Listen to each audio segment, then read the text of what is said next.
Hi friends, இந்த பழத்தை பாருங்க. இதில் உங்களுக்கு ஏதாவது வித்தியாசம் தெரியுதா? இதில் என்னன்னா, இந்த மூட்டு பகுதியும் இந்த பழத்தோட மூட்டு பகுதியும் இங்கே தான் இருக்கு. அதோட கொண்டை பகுதி இங்கே தான் இருக்கு. இதுதான் அதோட கொண்டை பகுதி, கிரீடம் சொல்லுவேன் இல்லை, அதுதான் இது. ஆனால் அது கொஞ்சம் டேமேஜ் ஆன மாதிரி இருக்கு அந்த கிரீடம். இதை பார்த்தா உங்களுக்கு தெரியும். இது ஏன் இப்படி ஆகிருக்குன்னா, இந்த உள் சைடு பாருங்க, இந்த உள் பக்கத்தை பார்த்தீங்களா, இதுக்குள்ளாடி இந்த பழம் வந்து கொஞ்சம் சின்னதாக இருக்கும்போதே இந்த இடை பகுதியை வந்து எலியோ இல்லை ஏதோ பறவைகளோ கடிச்சிருக்கும்.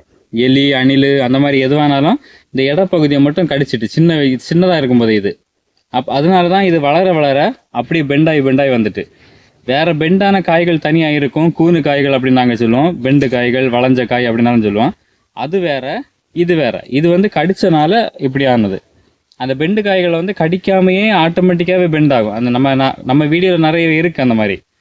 இப்போ இதுதான் கொஞ்சம் டிஃப்ரெண்ட்டாக இருந்துச்சு.